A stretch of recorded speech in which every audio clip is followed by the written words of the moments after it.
Now, the Bram Weinstein Show on Washington's new home for sports, ESPN 630.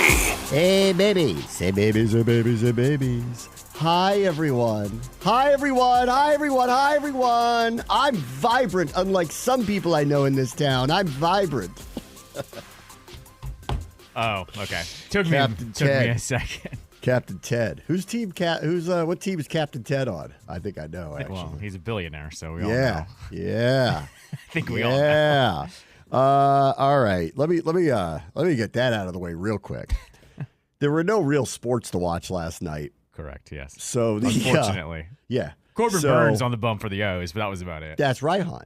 That was actually over, actually, by the time the debate started. I like a lot of Americans, 48 million, they say, watched because they had to make up dumb rules because one of the candidates chose no decorum.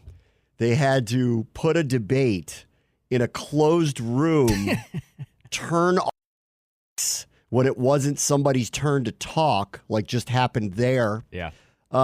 And they just had what I wouldn't even call a debate last night. It was we're going to ask you a series of questions that, in all likelihood, neither one of you are going to actually answer.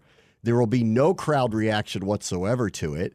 There's nothing we can do to redirect you to the questions we think you should answer, but you've decided you don't care to answer. There will be no fact-checking or corrections. There will be no fact-checking or corrections. They went at the moderators, Jake Tapper and Dana Bash, clearly, purposefully, just sat back and said, they're going to say what they're going to say. We're not going to push back, with one exception. We asked you about climate change. This is like, I was watching like when Trump wouldn't answer any questions. Like there was a question about climate change. There was a question about, I don't remember what the few of them were, that he didn't even answer. Just kept going back to other things and wouldn't talk about it.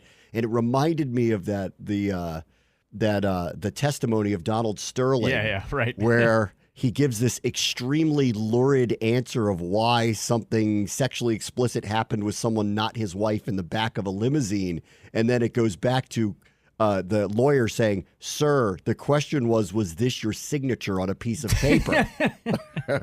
And that's what I was thinking when I'm watching him. And then I was going to go for more Billy Madison. Yeah. When he asks him about the Industrial Revolution at the end during the decathlon, and he said it's like the puppy that lost his way. Yes. The guy goes, that's the dumbest answer I've ever heard in my life. Everyone is dumber by your answer. May God have mercy on your soul. Like, it was very much that energy. I think they both, at some point, for different reasons, realized how stupid this discussion was and started arguing over who's better at golf. And neither one of them are good at it. I don't care. There's no chance that the comatose guy's good at golf. And I don't believe the other guy when he says I shoot 63, because he doesn't. Right. There's no chance. That was, I think this actually adds up to where a lot of us are, which is, why are these the two choices? Correct. Yes. No matter whose side you're on, why are these the two choices? This more and more also just like is so obvious that if any normal breathing Democrat was running against Trump, he'd beat him handily. And if any normal, not unhinged Republican was running against Biden, he'd kill him too. Yes. And the fact that both of these parties can't figure this out, or can't make the decision on behalf of their party as opposed to being held hostage by these two men. It's just, we're all sitting here going, guys. I, for one, think we should get someone older. Who's next? Let's get someone in a wheelchair. I want someone on an oxygen machine. Or someone who's more delusional. That's right. Yeah. Who believes crazier things. Sure, let's go for it. And after last night, more and more I'm like, there should have been an alt cast. It was the night for McAfee and Rogers to be on, for sure. That would have been actually really It would have been amazing if they were on together. That was maybe the most pathetic thing I've ever seen in my life that actually mattered. Yeah. I've seen a lot of pathetic things that don't matter, but that might be in my, I'm sitting there with my kids. I'm making them watch. This is American history. I'm making them watch this, and they're looking at me like, this is what we are? Right. It's hard to explain to an 11-year-old that out of however many people live in this country, these are the only two options you have for president right now, unless you think brainworm is a good choice for you.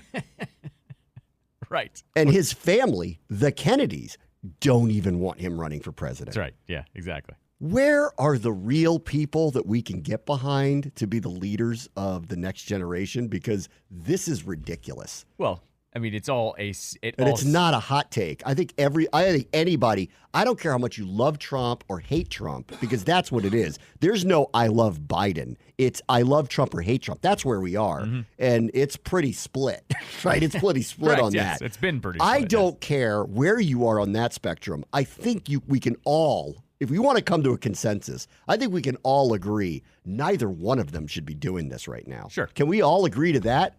Let's just all agree to that. Right. We'll stop dumping on your boy Trump if you just give us someone else to run against. And oh, by the way, that Republican would win by a lot. Right. And if you get rid of him, we'll get rid of this old man because we don't want him in office either. Like, really, because, like, I don't need that. I think it was someone that had a thread on this last night or earlier this morning that I was reading that was essentially we as a country were going forward with our candidates, like when it was Obama versus Romney, right? Yeah. Two younger-ish compared to these two candidates. Well, Obama was really young comparatively. Sure. And Romney was like at least at an age where he can answer all the questions intelligently. Right, correct. It was very civil. Knew what he was talking about. Very civil, right? Extremely. Right, between those two. Then Hillary versus Trump happened, and with Trump winning, it set everything back again. That we went back to the old ways, essentially. This is not, obviously I'm not an expert on any of this, but I read tea leaves, because I deal with sports people who don't tell me the truth about anything, and I have to figure it out. And the Democratic Party are collectively idiots that don't learn their lesson. In 2016, they had an opportunity to run Bernie Sanders, who their electorate wanted to be the candidate to run against Donald Trump. And I'm pretty convinced, because of how much people hated Hillary Clinton, that Bernie Sanders probably would have won, right? Yeah. Now, would he have been a two-term president because of age and all that stuff? I don't know. Yeah. But when we got around to 2020, a different Republican would have run against him and probably defeated him or not, or whatever. But it wouldn't have been that. And here they are in 2024 going, you know what? We got this, guys. Like, we've got the right candidate. And that guy, I thought, was going to pass out in the first 3 minutes of a debate in a temperature-controlled room that nobody was in. Being asked questions he's been told his entire life, and for the last week was prepped to answer. Right, exactly. And couldn't get the words out. And then there were these, Trump's going to give you the unhinged moments, right? Yes. And he said a couple of things that anybody who was paying attention or had any mental acuity left would have picked up on and killed him over. When Trump said the migrants are coming and taking the black jobs, I went, please turn to him and say, tell me what a black job is. Right. Because I'd like to hear you define for America what you think a black job is. What's a white job and what's a black job? I can't wait till you tell everybody what you think the black job is. Of course, there are these moments in these debates that have happened over the last 8 years that you're like, oh, here comes the memes. Yeah. And they just start pouring in on Twitter. Not that I want to dump completely on Trump, because I actually thought he controlled it better than I thought he would. But he did do the one jab that mattered, because early in the debate, a couple of times, Biden trailed off where it was totally nonsensical what he was saying. Right. My favorite one is when he ended a sentence by going, by the way. And they didn't say anything else. Yeah, right. That's not the end of a thought. That's the beginning of a thought. Or the ones where he's like, I beat Medicare and the COVID and this, and he couldn't answer a question and it was all mumbo jumbo. And I want to give Trump credit because he actually kind of nicely said, I don't know what he said at the end of that sentence, and I don't think he knows what he said at the end of that sentence. And that was like, you're right, sir. Right. I don't agree with a lot of what you said, but I agree with this. And that was maybe one of the most pathetic displays I've ever seen. And once they got to the point of arguing about who's better at golf, and neither one of them are, now I'm like, okay, so you're both openly admitting that neither one of you should be there. Even by the end of the debate, when Trump kept reiterating, I don't need to be here, a person with mental acuity would have turned to him and said, a lot of people agree with you. Why don't you leave? Right.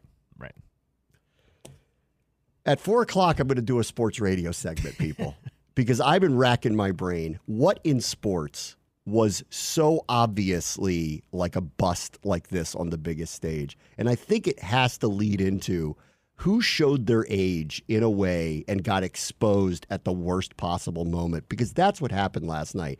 And I've heard he showed up at North Carolina today and was like a completely different person. He was completely which chipper. Makes, I hate being a conspiracy theorist, but are there two of them? Oh, stop it. Or when they say he's jacked up with drugs after what you saw last night, how did he show up today rejuvenated and completely in it? It was past his bedtime last night.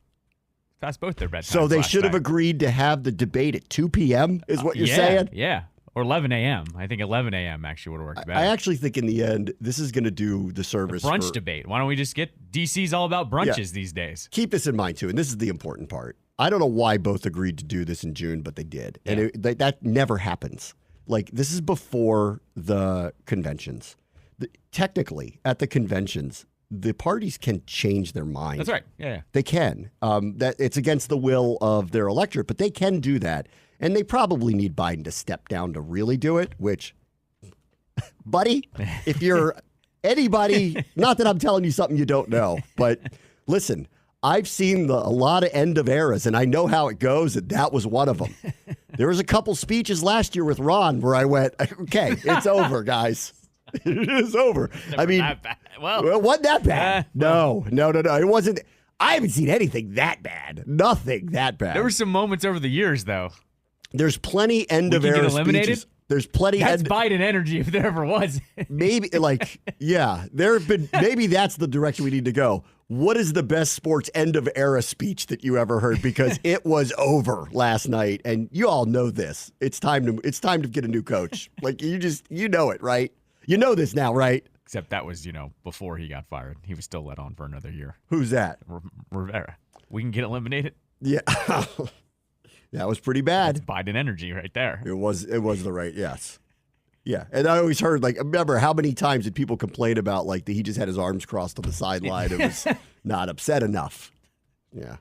But nothing he ever said in a press conference.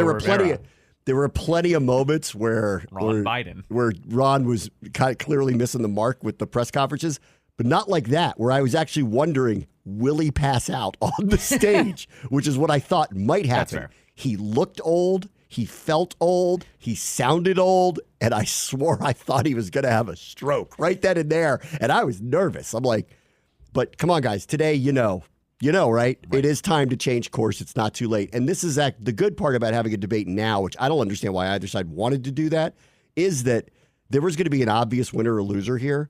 And really one of them needs to change. And the other one's in big trouble if there is an actual change. That's the truth of it. Right. Because in this news cycle world, we haven't needed the last 2 years to figure out if we like either one of these guys. A new person who isn't either one of them is going to be the belle of the ball. Right. Correct. Exactly. Any new person who isn't them is going to be Adam Peters walking into America. Aura. You need Democratic aura. Listen, neither one of them did well, but Trump comparatively at least looked like he's alive. Right. Which, that's a low bar, but at least he, while he ignored the questions, at least understood them. Right. And was able to speak English to me about them. Yes. That was terrible. Anyway, let's talk about nepotism. So, because here's the other thing. Well, from those guys, Don Jr. ain't running, and neither is Hunter. Yeah, that's not happening. Yes. So the nepotism part of that, those links are over. That's over with. That's over with. In the NBA, it's alive and well. Yes. As predicted, nobody selected Bronny James. He landed at 55. The Lakers selected him, and he becomes the latest Laker, and he will become, assuming LeBron is still there, which would be the all-time move of all moves, as if he leaves. But if he is still there, and I'm assuming they picked him because he wanted him to, that's right. Yep. They will become the first father-son to play together, which is cool. But, I didn't know the Lakers were into stunts these days. I thought they were into winning championships, but they're a stunt organization now. This is the same organization that drafted Lonzo Ball. Yeah, but they thought he was good. That's different. They did. They were fooled. They were fooled into he's better than he is. It's still. And they got the dad got him.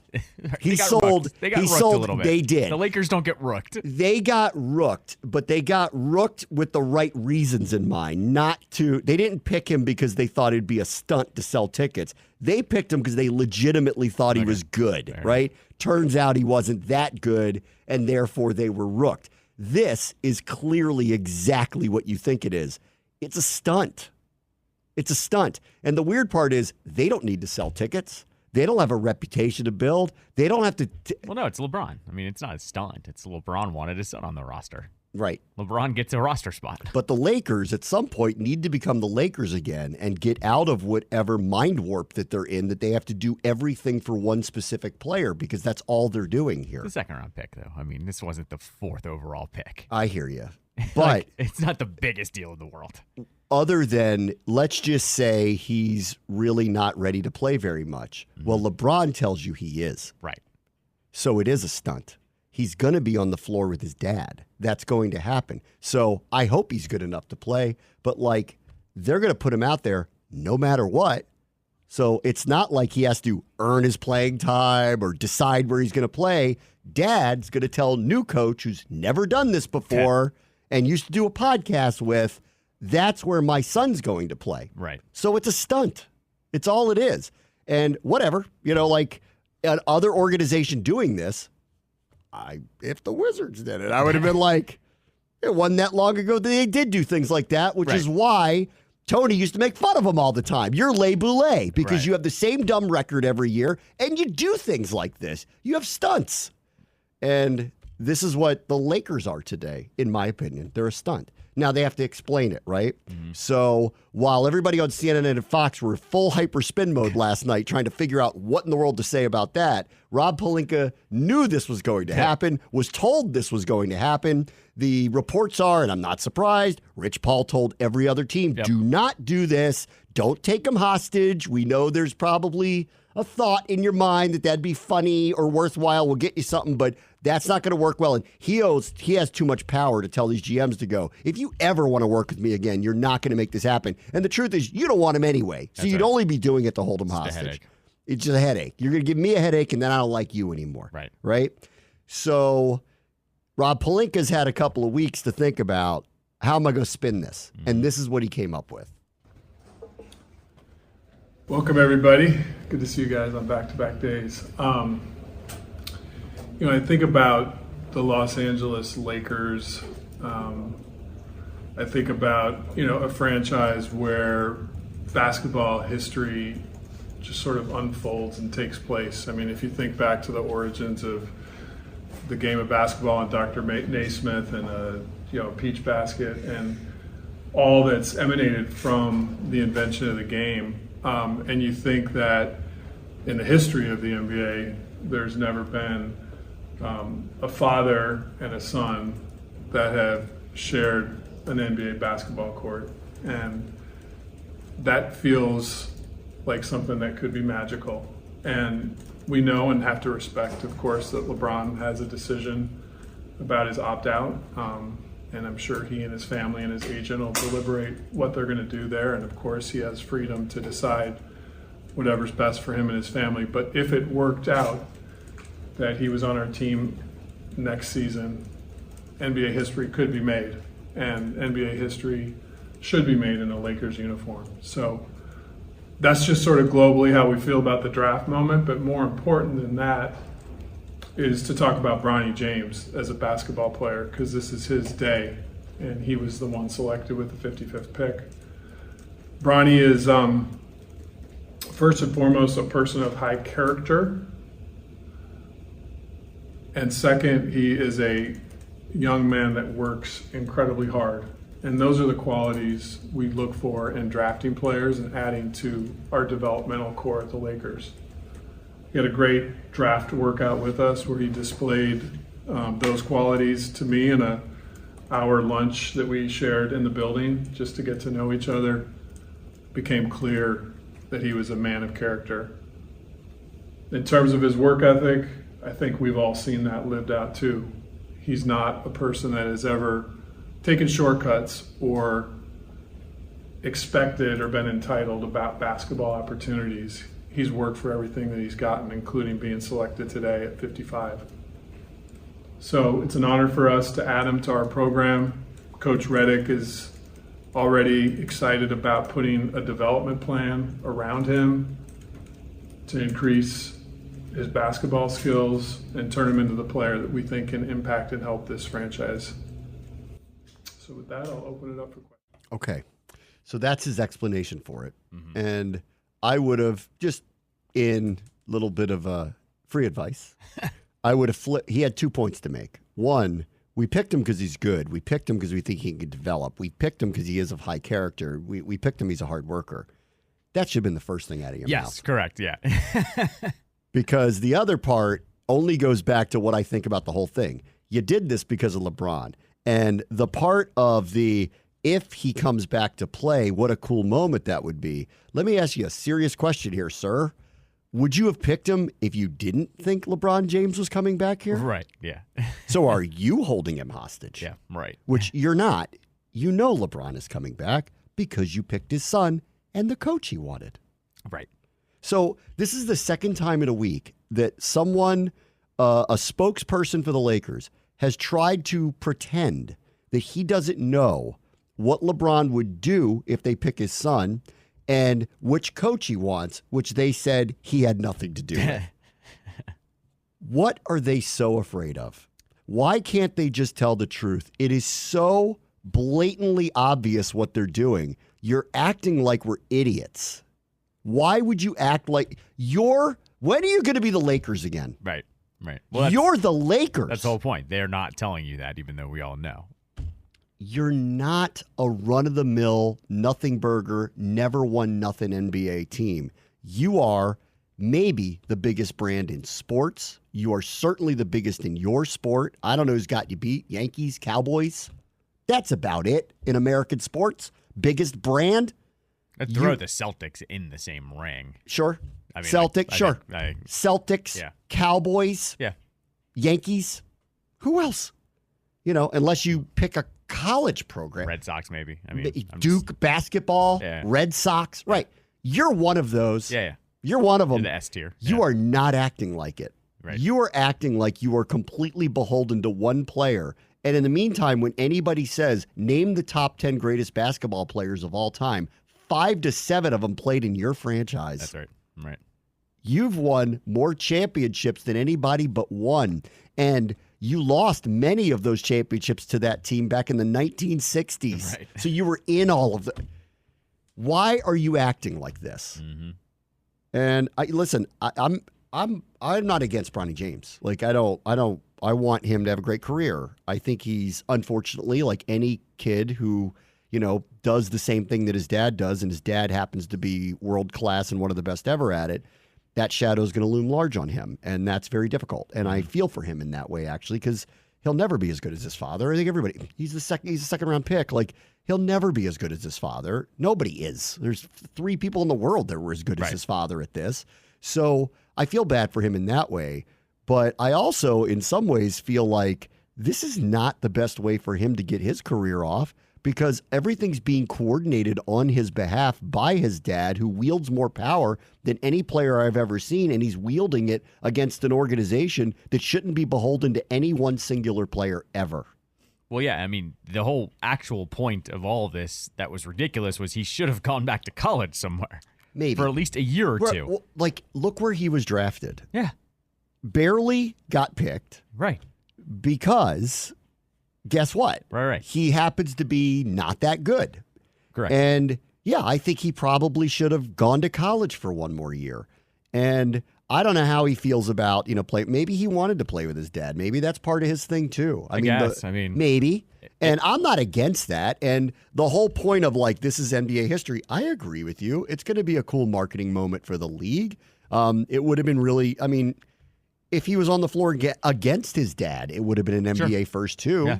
So he could have, quote unquote, played with his dad. That's right. Yeah. By playing for the opposition, and they could have made a big deal of that. And if he went to a different team, he at least would have earned his spot on the court. What I would be concerned about if I'm in the Lakers locker room is I'm looking at him And I'm looking at the player and I'm looking at the coach, and I know that the player is more powerful than the coach. He's going to tell JJ Redick when Bronny's going to play, how much he's going to play, at what positions he's going to play. And then they're going to pretend he didn't do that. Right. Because he told them to pick his son, obviously, even though they're lying about it now. He told them what coaches he wants, obviously, even though they're lying about it now. All to keep him in that uniform for what? A max 2 to 3 years? Yeah, maybe 2 years. I mean, on a team that can't win a championship right now. Right. What are we doing? No idea. That's been the question for the Lakers for the last couple of years. What are the internal memos about? I have no idea. What are you saying to one another? What is our organizational trajectory? What is our plan? Right. And our plan is make sure LeBron is happy every minute of the day. Mm-hmm. And even if that includes doing things that we don't agree with. Right. All right, I'll be right back. Bram, watch the show, ESPN 630 Sports Capital. I'll get back into the NBA in a second here because I want to play this clip that Jay Williams said about nepotism, which clearly happened here in the NBA yesterday. Not that it's a big surprise, even though the Lakers still try to pretend that they're making decisions on their own without input from their star player. Right. Which is ridiculous. Anyway, I do want to mention it's now out that James Wood is going to get called up to the Nationals. So we get our first major league look at a guy who's literally crushing it. And he's local, right? Homegrown. Yes. Montgomery County kid. Yep. And every once in a while I see these viral clips of these Babe Ruth home runs that he hits. So let's see what we got. I'm excited. Let's see what we got with him. As you know, I'm always critical on call-ups and the timing of things. The Nationals, I think, actually did a very good job with this. They are in Tampa. They have some interleague play for this weekend, so Friday, Saturday, Sunday in Tampa. And then Monday they return home, and they specifically said he will be called up on Monday when he comes home. Very simple. Let's sell some tickets. Very simple debut. thing, guys. Yeah. Let your fans see these guys first. Yes. Draw some excitement. Yes. I was very pleasantly surprised they did the right thing because they've kind of botched this the last few times with some of these call-ups. They actually botched Steven Strasburg's last start too. Remember, he started in Miami. Mm-hmm. So there's been a couple of these that the Nats have really fumbled, and I'm glad to see that they're going to let the home fans see him for the first time on Monday. All right, so very cool. I'm excited to see him. I mean, obviously, he's got a lot of promise and could be a humongous offensive boost for them. So I'm excited to see what he's got. What's cool, too, is I think it was Mark Zuckerman that pointed out that it's going to be Mackenzie Gore starting on Monday. So you'll have Mackenzie Gore, C.J. Abrams, and Wood in the lineup for the first time. Who do they play? The Mets. So good. You'll have the three pretty much pillar pieces you got in the Soto trade on the field for the first time all together in the major leagues. So the trade actually has not everyone, but the major pieces in the majors at this point. All right. So, yeah. Let me stay on Bronny James for a minute because a big point that came up the last couple of days, really over the last few weeks, because everyone knew what was going to happen, but the last couple of days, and I saw a very animated Woj yesterday kind of push back about, I wish he was like that more on TV because he's, whatever. But great at dropping the news, terrible at delivering it on television. But he got very animated about the whole idea of nepotism, which people are bringing up. Obviously, LeBron made this happen. Mm-hmm. And he pushed back with, if you think that that's not happening at every level of the NBA, you're crazy. Yeah. Every team I've ever worked on always has kids working for it. Ron's family was all over the team last year. I don't know that Dan Quinn's kids, I'll have to look in. I don't know, but that's not unusual. Steve Spurrier's son was working there. The Belichick's have, Schottenheimer's, all the Shanahan's. Everybody I've worked, the nepotism, it happens. The Tebows with the Mystics. Yeah. What about me? With Tebow's with the Mystics, though. The GM is one of them, and the coach is one of them. I honestly forget their first names. Monumental is owned by Ted Leonsis, and it's run by his son. Right. This is not abnormal anywhere. So I don't know why it was that big of a deal. Eric Tebow and Mike Tebow are on the Mystics. I'm just pointing them out. Yeah. So, and I don't have as big a problem with it as apparently a lot of people want to have a big problem with it. Why wouldn't you help your family get opportunity? There's something wrong with wanting that for your family? Mm-hmm.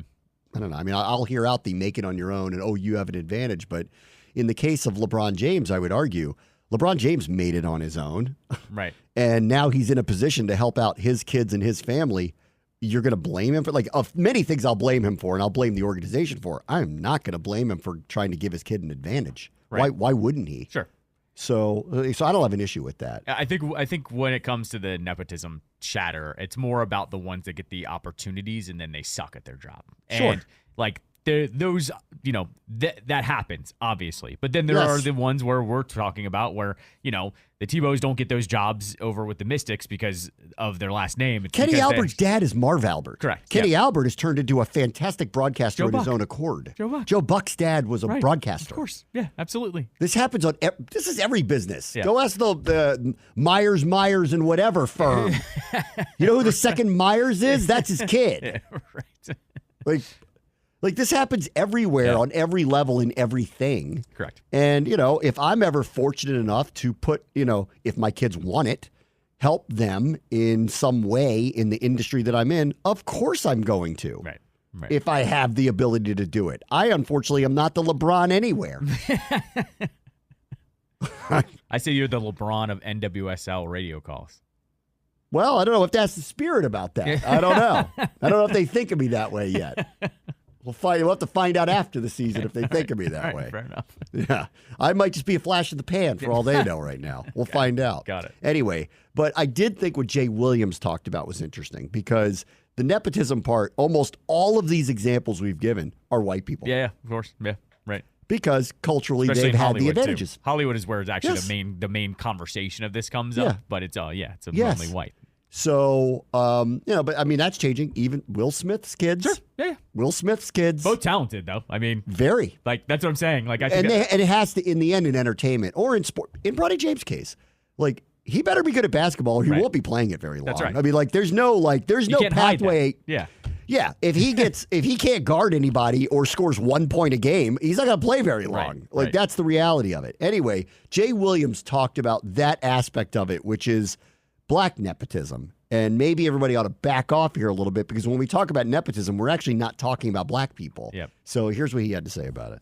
Perk, I feel as if, first off, I think it has a different definition because I've been in a lot of rooms where I've seen it to people who aren't worthy of the opportunity. And if you're not worthy of the opportunity, then I'm going to get angry about the opportunity you were afforded, but I understand how the game is played. 99.9% of the time, none of those people look like us, Perk. And I think when I saw a lot of this chatter online from people that look like us, I'm like, hold on, don't we need more instances of black nepotism, especially when that person has the disposition and the demeanor of somebody that's worthy of being put in that position. Okay. So when I look at Bronny, I watch games. I've seen games where he showed up to games 2.5 hours early. That's right. Where he stayed after the games working out. Yeah. Where I've talked to him and he said the right things. After Laker games, he's on a basketball court shooting. Even the way he's handled the McDonald's All-American game. Even the way LeBron has handled his career. Why is that not worthy of the opportunity of being drafted in the second round? Which, by the way, none of these fans could tell me any other player that was drafted with the 55th pick in the second round of any other year in the draft. But it's not a guaranteed contract, and it's the opportunity for him to prove what he needs to. I agree with him.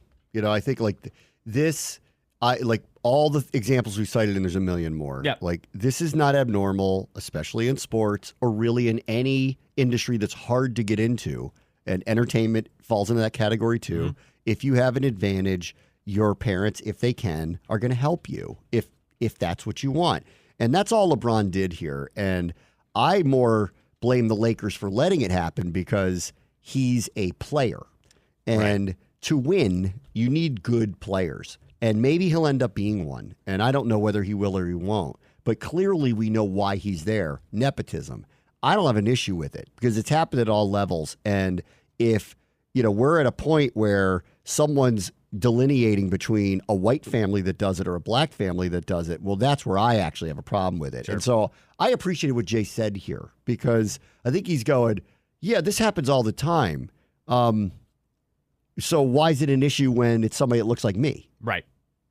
No, exactly. And I take no issue with that. Yeah, no, I agree with him too. And he's right, though. It really, overall, what this got stretched out to, though, was we're talking about a guy that's a second-round pick in a sport where there are literally only 2 rounds because there isn't enough talent to make it in the league. That's right. Like, I don't know. I'm fine with it. It was so overblown, but we were going over a pick that in the long run wasn't going to matter most likely anyways. No. Like, nobody really ever gets No, but this one's different though. This one's different because like LeBron wants to play with him. Sure. So whether he's ready to go or not, that's going to happen. Well, that organizationally shows the weakness of everybody in and around him, which is the part that I'm surprised by. This is the Lakers doing this.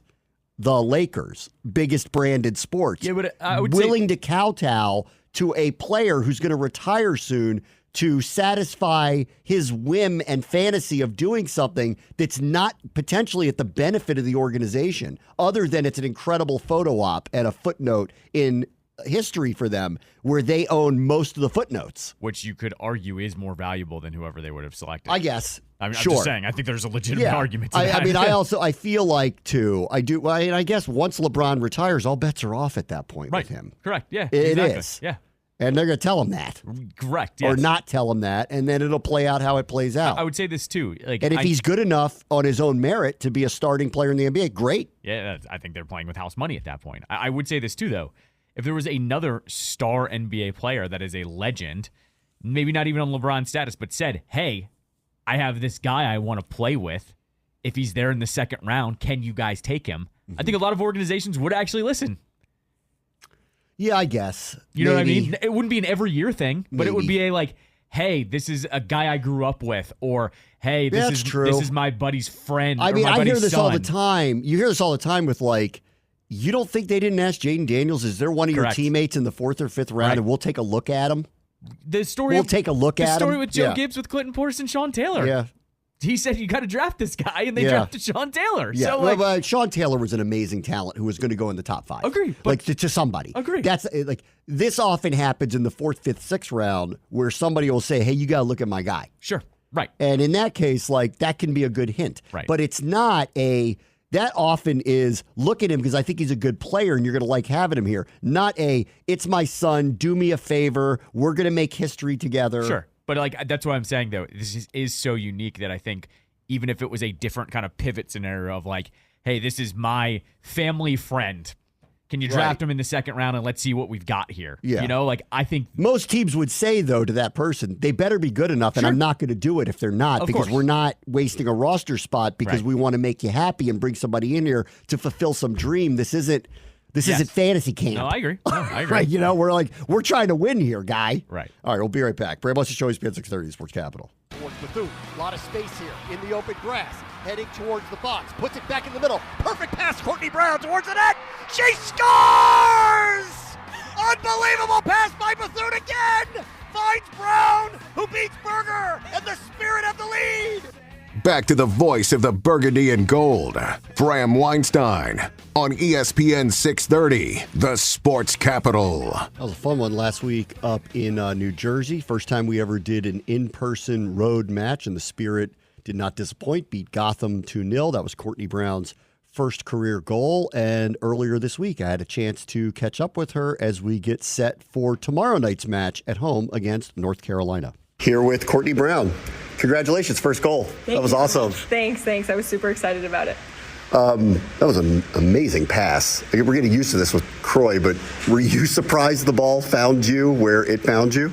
Honestly, when Croy has the ball, you should be expecting it. That's one of her biggest strengths, is she can get you the ball. So I was hoping that she saw me. I saw her check her shoulder, and I know that she saw me, and I was like, I better be ready for this because the ball's coming. So it goes in the back of the net. Describe your feelings. The first professional goal for you. I mean, I was just beyond excited. Like, watching that ball hit the net, I said it in the press conference after the game, like, that image of the ball hitting the back of the net is just burned into my brain forever. Like, I will remember that forever. It was super special. It was super special to, like, be surrounded by so many people that I care about, like my teammates, and I had some family there, and obviously, like, the staff. It was really, really special. Yeah. So are these the type of things like you think about this when you're a kid? What's it going to feel like? What's it going to be like when it actually happens? Yeah, I mean, I've thought about it pretty much my whole life, right? Like, I've always wanted to be a professional athlete, and scoring my first goal, I just feel like I've worked so hard to get here, but then I've also felt like very blessed because I've had so many people to help me get to this point, and really, I just felt like super, super lucky and grateful that I had the opportunity. It's been an interesting few week run for you. You went home. I remember when we talked to you, you had 100 people at the match at Utah. There was a banner up, at the university with your name on it. And then you were starting the last couple of weeks. So can you kind of just take me through the last few weeks that you've had here? Yeah, I mean, I feel like I've been getting a ton of support from my teammates and my coaches. I feel like I've been training well. I've been being rewarded for that, and I'm super grateful for the opportunities that I've been given. I obviously want to continue to work hard and hopefully keep that role going forward. But yeah, I'm just super grateful for the opportunities that the Spirit is trusting me with right now. And the family and friends, are they following you around still, or was that kind of a reunion that occurred back home in Utah? I mean, they are following me around a little bit still. So in New York, my mother-in-law and my brother-in-law and two of my high school friends came to the game. They flew from Utah to watch the game, and then my husband drove from here in Virginia to meet them there. And so I had those 5 special people at the game to watch that moment, which was cool. And then my parents are here this weekend. My husband's aunt and uncle are here this weekend. So I still have tons of family and friends coming around, which is super, super cool. Always Thanksgiving in your house. Yes, it always is. It always is. We're close. And they learned about what a East Coast heat wave is like, too, last weekend. They figured that one out. Yes, the humidity, too, is so different. So they're adjusting. Take me back to last week. How were you all thinking about the time change? What happened to get prepared to play? What was a big match against a really, really good team, but everything kind of shifted. So how did you guys kind of think through the day changing to get ready to play? I mean, yeah, the time change, that's just something out of our control, and so we tried not to dwell on it too much. I mean, there's nothing that we could really do about it. I know the league was trying to make it safer for us to play with the heat wave, which obviously we appreciated. I felt like on the field the heat was pretty manageable being on the field at that time, so I was grateful for that. But we just kept our focus. We just couldn't break the momentum that we had going into that game. Yeah, and the momentum feels like it's building. Can you kind of take me through where the team is right now? Obviously, you guys are red hot. So how are you kind of feeling about the way things are going right now? I feel like we're on a really good trajectory going into the break. I mean, we're scoring goals. We're getting clean sheets. We have Jonah here now. We have a lot of great things ahead of us if we can keep this momentum. We show up every day to practice, and we work hard, and we focus, and we try to maintain our standards. We feel like we're in a Washington Spirit bubble. We don't listen to anything outside of us. We are ourselves, and we go to work every day. Focus on the next steps every day. Outside the bubble, when you win a lot, it's nice things that are being said. Right, it is. But even nice things, we just want to keep focused on ourselves and keep grinding. How about this rookie class? I mean, you're now the 4th of the group to score this year. Obviously, it's massive impacts by all of you on this team. How have you kind of thought through your rookie class and the role that you guys collectively are playing on this team this year? Yeah, I mean, we have a very strong rookie class. I mean, the whole team is just dripping with talent, right? We have a really strong roster and a really exciting roster. Being a rookie, I feel super grateful that I get this experience to be surrounded by so many talented players and people. But coming in as a rookie, I feel like a lot of the veteran players have also taken me under their wing and the other rookies under their wing to help bolster us up, essentially, and get us on the same page, get us up to the level, which has been a really cool thing to see and be a part of. Who is that for you? Who are the veterans that you have been leaning on here early in your career? I feel like Andy Sullivan has been huge for me. She is a great example to me. I mean, she's a solid player and an even more solid person. Ashley Hatch, also great. Aubrey has, I mean, she's just so fun. She's a great personality to have on the team. All 3 of them have totally taken me in and showed me the ropes. What'd you think of the PK save the other day? Oh my gosh, I wasn't even surprised. Aubrey is phenomenal. She's phenomenal. And so I was super, super happy for her. She deserved that. You mentioned the new coach, so he's coming in here in a week and a half or so. You guys are going to be on a break because of the Olympics. How are you guys thinking through that there's a break coming? You guys have had a great start to the season, but everything's going to break off for a while. And when you come back, in all likelihood, there's going to be a new voice at the top. Yeah, I mean, the Spirit's doing the best with managing that transition. I, as a player, feel like it's been managed extremely well, which I appreciate. Going into the break, it'll be nice to get some rest and recovery, spend some time, debrief and spend some time with family. But as soon as we're back, like we really like to win. And so I don't think we'll have an issue coming back and getting into the swing of things, because like we really like to come in and work hard and focus. So. All right, this weekend, North Carolina. What can you tell me about that match with the Courage? Yeah, I mean, we're expecting a really fun game, a really intense game. They're a talented team. Obviously, they have players that used to play at the Spirit, which will be an exciting match for our team and their team. We're focused. We're ready. We've watched the film. Like, we're buckled up and ready to go. All right, last thing. Let's just go back to where we started. You scored your first goal. Does that change your confidence level moving forward into the season that you've checked that box off? I mean, yeah, I feel like scoring a goal anytime is a confidence booster. I think you could see it in my play, even in the Gotham game. Like, I scored a goal and I almost had a second. I almost had a second, right? I feel like I caught momentum. I can feel that momentum with me now, and hopefully it stays with me. That's just a huge check off the box, like you said. And so now that I've done that, I'm like, I can score at this level. I can play at this level. It's going to stay with me. Courtney, thank you so much. Good luck this weekend. Thank you. All right, that's Courtney Brown, one of the 4 rookies who have scored this year for the Spirit, who play North Carolina tomorrow night. It'll be the last home game that they have before the Olympic break. They'll have one more road game next week. Then they're not going to play for about 6 weeks, not in the NWSL, as the teams all split up. Yep. Trinity Rodman and Casey Kruger are going to be on the U.S. women's national team roster. Hal Hirschfeld and Croy Bethune are alternates from this team. The goalkeeper that they're facing tomorrow from North Carolina is one of the 2 goalkeepers that is on the U.S. women's national team. That's the only player that's going to be on the roster. And then we'll see Ashley Sanchez, who had a great career here. That's right. She'll be back for the first time. And then the carryover, and maybe this team is a little too new to worry about it. New coach, a lot of new players. But they lost to North Carolina at the end of last year, which kept them out of the postseason, which started all of the changes with this team because they missed the postseason because they lost in the last match to North Carolina, who have been a boogeyman for them. Yep. They've won one of their last 9 matches against this team. So should be an interesting one tomorrow night, Pride Night out at Audi Field. If you want a scoreboard watch, because literally they've been stuck in 3rd place for, I don't know, it feels like a month right because now. Because the 2 teams ahead of them have not lost Correct. once. Yes, correct. They actually have, the Spirit have more wins than anybody in the league, but the other teams haven't lost yet. Exactly.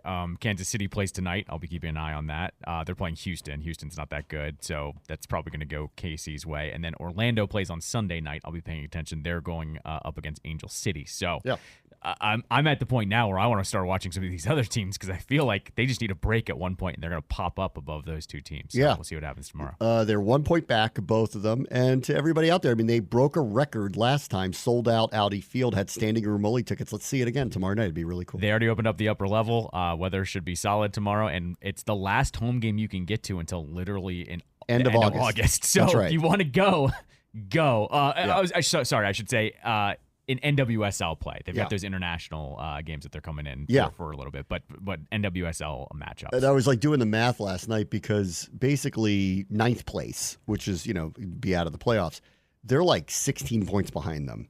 So if the Spirit literally averaged a point the rest of the way, that team would have to win like 9 of 10. Got it. Win, okay. not draw. Win 9 of 10 to catch them. Yeah. So they're going to make the playoffs. Right. Short of like a debacle of all debacles, which I don't see coming. Sure. Yeah. All right, take a quick break. Bram Buss's show, ESPN 630, Sports Capital. I read that NBC is using an AI version of Al Michaels' voice to do some lead-ins to the Olympic coverage because Al, of course, was on the Olympic coverage forever and I guess doesn't work for NBC anymore because he's on Amazon. I thought he was doing both, but he calls Amazon's football games now, not Sunday Night Football, so maybe he's not an employee of theirs, but I guess they wanted to use his voice. They're using an AI version of it, to which I would just say, why can't he just read whatever you're... Because they're just intros, correct. So... Well, it's going to be over highlight packages, too. Oh, so they've AI'd the highlight packages so they don't have to get him to do it in real time. Correct. Because, I'm like, if he's just doing intros to things, why can't he read those in advance? Those stories have already been produced. Correct. All these stories that we're talking about all these, athletes' backgrounds, they've been done and they've been what we call in the can for a long time. This is I ranted about this on my show yesterday. This is one of those times where like the corporate overlords, no one asked for this. No, we don't right. want this. This is also like, I'm like to Al too. Hey man, you've had your career. Well, they definitely threw him a boatload of money to do this. I understand, but I'm like, Al, you need to stand up for power of the people, guy. Al's not the one to do that. He doesn't care. Yeah, I mean, he's Al, not the one. Al, this is, hey, let's see if Al will do it. Then what? He was the sucker. Guess what's going to be on 3 to 5 next week here on ESPN 630? AI Bram. AI Bram. I thought you were going to say AI Michaels. It's got a good ring to it. AI Biden should have been put into action last night. The Democrats could have used that. They should be panicked today. I've seen now a couple of, because in the breaks, I've seen a couple of clips of him speaking in North Carolina. He looks like a completely different person. Yeah, but it's too late Yeah. because nobody's watching that thing in North Carolina. Everybody saw what happened last night. Right. And I don't know what that was. Oh, actually, I do. On Michaels too. He was like, oh, it was kind of, he was like apprehensive. And then he's like, I saw it in action. It was like really impressive. And I'm like, no, nobody wants this. They're like, nobody wants this. Nobody wants that. Like the joke with AI is we didn't ask you to do this stuff with AI. We want you to do the mundane tasks with AI, Correct. not the stuff we all actually want to do. Can AI do an oil change on my car? 'Cause Right. that'd be cool. Yes. No offense to the people who do No oil offense to the changes. mechanics. Yeah. But right. like, can it do that? Because if it can do that, that would be really great. Can we have AI start to be able to do surgery? Yes. It's really important things. Can we do that? Right.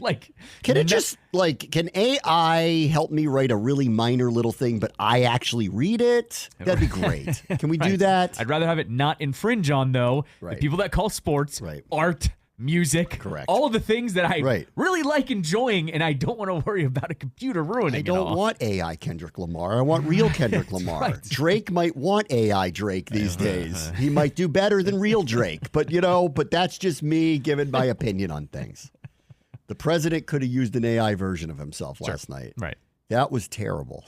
Yes. And it was actually, it's not funny. It's scary. It's scary because I think everybody can agree this is a bad option this fall. And it got exacerbated really badly last night because now we're like, if you're the people who really hate Trump and think he's a danger to democracy and think all these things about him, well, now you have to vote for a guy who looked like he should be in a nursing home last night. Mm-hmm. And if you hate Biden, or you hate the Democrats and all that stuff, it just got reaffirmed. Right. So anybody who's literally in the middle and knows that this is a bad choice, and I stand there in the middle, I'm not really with either party. All this did was accentuate my fear of what's coming this fall, which is I really don't think either one of these people should be the president of the United States. And I think if you actually polled people on, would you rather have anybody but them? I think you'd actually get a plurality that would go, yes. Mm-hmm. The people who love Trump would say no to that. But I think everybody else, and now today, a majority of Democrats, if you ask them, anonymously, Biden or just really not Trump, but somebody else, I think they would all vote for not Biden, someone else, as long as it's not Trump, even if it was a Republican at this point, right? Because it's bad. And I was trying to think today, what is the worst thing I've seen in sports that flopped this bad on that level of a stage? And the first thing that came to mind was Carl Lewis singing the national anthem, but that really is just not an important thing. It's not. But it was one of the biggest flops I've ever seen. But he wasn't a singer, and I don't know how he didn't know that about himself because he went out there and pretended like he was, and he can't hold a note, and it was one of the worst things I've ever seen. So any blooper reel ever of sports of worst moments, that's up there, bad first pitches. Sure. But Carl Lewis isn't running for president, and he's not even a singer, so it's just embarrassing for him more than anything. That's right. Yeah. But that's what I felt like I was watching a train wreck like that. That's where I'm coming from on that. Mm-hmm. That was a train wreck. It was a funny train wreck. Last night was a real live train wreck. Right. Yes. That had consequences. Yes. Yes, real consequences. Yeah. I mean, there are plenty of choked on the biggest stages. Yeah, Like there's plenty of that. I have to. What are you? I need to distinguish here. Are you talking about just a bad matchup that didn't live up to expectations? There's that. Or are you talking about an Sure. instance where someone you realize they got old fast? See, or... I think both of those. Like Okay. the matchup was terrible, right? The matchup was terrible. Like Biden-Trump 2 did not live up to Biden-Trump 1 for a lot of reasons. I do think I'm inclined to pick the who got old real fast right before our eyes. Right. And I witnessed one of these. So about 20 years ago, I went down to what is now Cap One and watched Mike Tyson fight a guy by the name of Kevin McBride. And this is clearly like long after, the prime of Mike Tyson's career. He was overweight at the time. He was no longer a champion. He'd already been in jail. Yeah. Like his career had significantly changed. Like when I was young and going through high school, he was maybe the most dominant singular athlete I've literally ever seen. Him, Tiger Woods, Serena Williams, there was literally nothing. I guess the people who saw Muhammad Ali might feel similarly, but there was nothing like that you've ever seen. And there's been nobody since, which is why boxing isn't popular. They haven't had somebody like this who was so literally dominant, frightened other contenders, and then, of course, was Trump out of the ring. Right. Because he was incredible with the media. Whether you liked it or not, he was incredible with the things that he would say anything. And he was a dynamo. And so I saw him at the end of his boxing career. I know he's trying to fight Jake Paul, but that's a joke. But, he was still hanging on at the end, and he lost to this guy. And it was just some no-name dude that he fought. And it was kind of sad. Like he came out, he looked nothing like Mike Tyson that you're accustomed to seeing, and he lost to a tomato can. And I watched it, and it's funny, I'm going to a boxing event tonight. Yeah, that's right. Yeah. It's probably the last time I went to a boxing event was that. I'm expecting a better result Yeah, I was this going to say, I evening. think this is going to be a little bit better. Yeah. I think. Yeah, but I witnessed one where I saw a legend, Mike Tyson, look so old and scary old. And so I saw it, but I don't think the world cared at that point because things had passed. The only other thing with Tyson would be Buster Douglas. Right. Where he was ill prepared. Yeah, Didn't take it seriously enough, was fighting a non-contender and just lost. Yeah. So maybe it is akin to a little bit last night. That was maybe the biggest upset ever, biggest surprise ever. After the fact, it was obvious he didn't take it seriously enough or wasn't prepared enough, but it was in the prime of his career, and that's what's different here too. Everyone's been telling me how old Joe Biden is, and honestly, the evidence of it outside of his age, and he looks like an older man. When I've seen him speak publicly, I hadn't seen the things that they were saying about him until last night, and that was frightening to literally see it, and that's why I think they're not getting past it. When has this happened in sports that somebody got super old overnight? Well, or at least showed it, showed it to you. Before you go that route, I'm going matchup-wise here. I have to go to the first one that came to my mind when you pitched this before the show, and it was the Super Bowl in 2018 when it was Rams-Patriots. Oh, And the 2-week buildup of wonderkind Sean McVay going up against Belichick. And Yeah. it was 13-3. 13-3. It was actually maybe the last disappointing type Super Bowl where it was boring. There was no scoring. Remember that score was 6-3? Yeah. For a while too. That's right. And it was just not a good game. And that's the one that came to my mind in terms of a bad matchup because the Super Bowls lately have all been really, really good. Yes. Outside of the Mahomes one in Tampa. All the Chiefs ones are close. Yeah, well, the Mahomes one in Tampa. The one in Tampa wasn't. It wasn't, but at the end, remember, he was doing crazy things He had the that best play. kept them alive. Yeah, but yes. that one, and even then, we're talking about a play that happened. I can't tell you what happened in that Super Bowl because it was so low scoring. Yeah. Such a defensive, stand.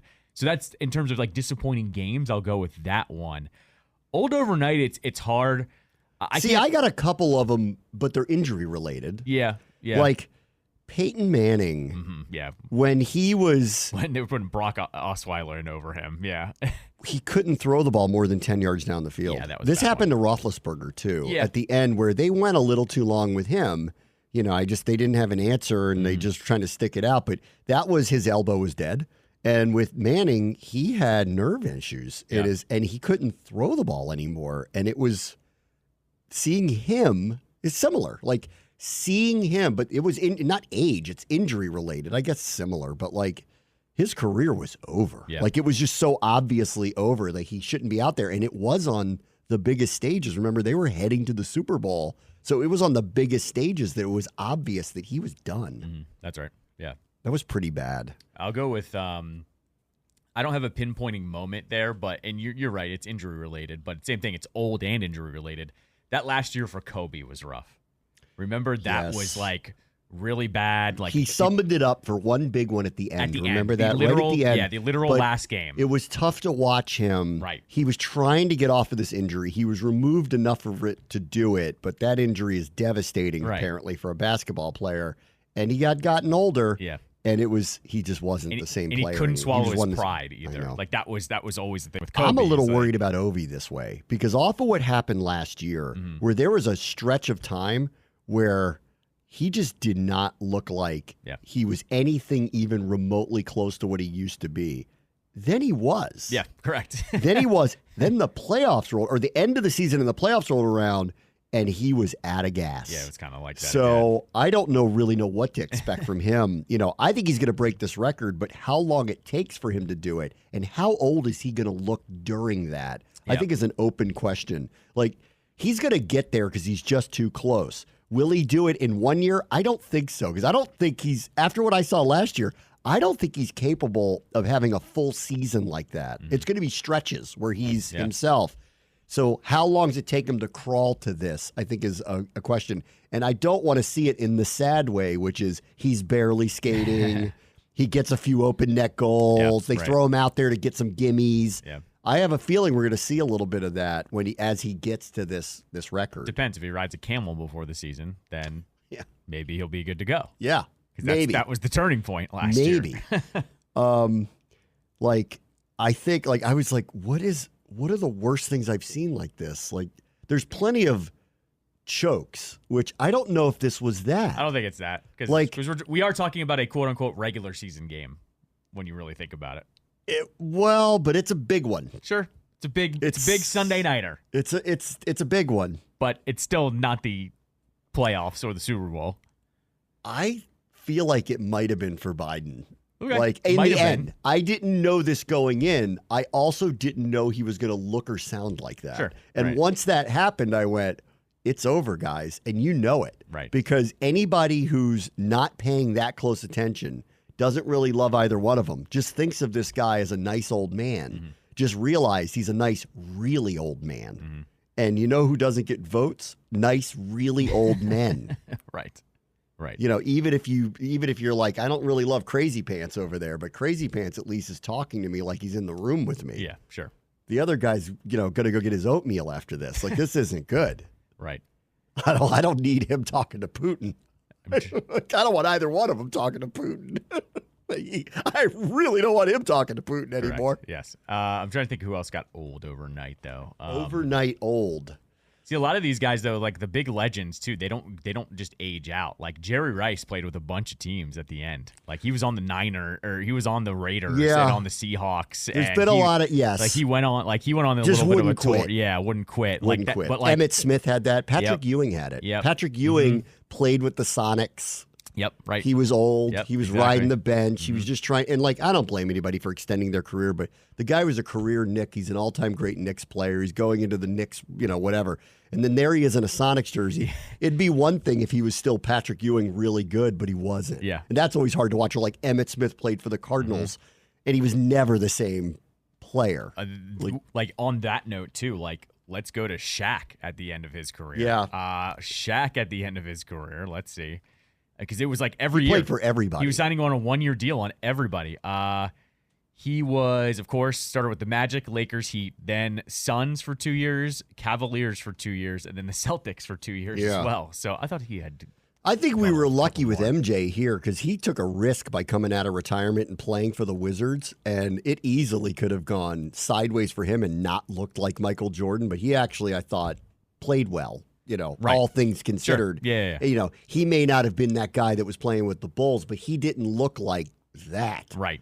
Yeah. Like where it was like, I don't know why you did this. That was a really bad idea. Right. You shouldn't have come back. Yeah. The Mike Tyson Jake Paul thing's going to be interesting because it's kind of like, I don't know, man. Like, I guess it doesn't matter because it's a stunt now, and I think the expectations are so low, and he's been kind of out of being a competitor for so long, and everyone recognizes he's old. Yeah. So I guess it's not the same. It's also just like everyone knows this is for the clicks and the views too. Like everyone knows the bit. Like everyone's in on it.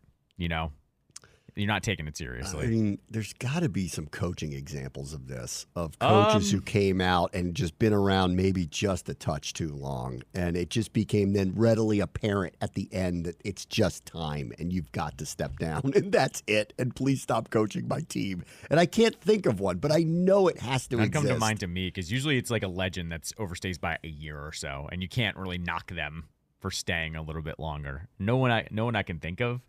I do have to give a honorable mention to pro wrestling because WWE started working with the Saudis doing a event overseas, and they don't really pay attention to what's going on in terms of what wrestlers are alive. Yeah. So they were asking WWE for wrestlers that were dead. They're like, whatever money it takes. They're like, well, we can't call the Ultimate Warrior. He's passed away. Yeah. And what this led to, though, was them like bringing back The Undertaker, who was retired, and bringing back Bill Goldberg, who was retired. And they were wrestling these dangerous matches where they can't lift each other up, and they're hitting like their heads on the mat.